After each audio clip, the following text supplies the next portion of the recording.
बोईसरच्या मुख्य बाजारपेठेत आज ग्रामपंचायतीकडून फुटपाथवरील अतिक्रमण हटवा मोहीम राबविण्यात आली। अनेक वेळा नोटीस बजावूनही फुटपाथवरील दुकाने हटविण्यात न आल्याने अखेर ग्रामपंचायतीने जेसीबीच्या साहाय्याने तोडक कारवाई सुरू केली।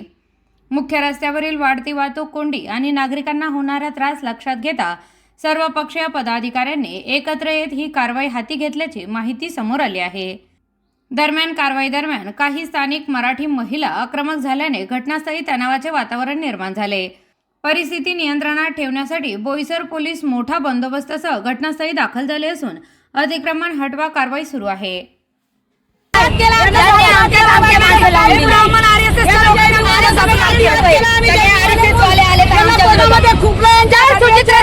तुम्हाला आमची याचिका आम्ही करतो, आम्ही याचना करतो।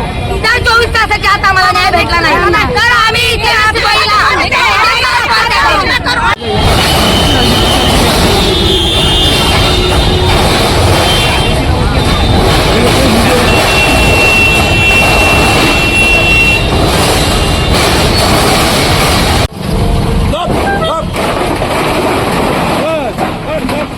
अजून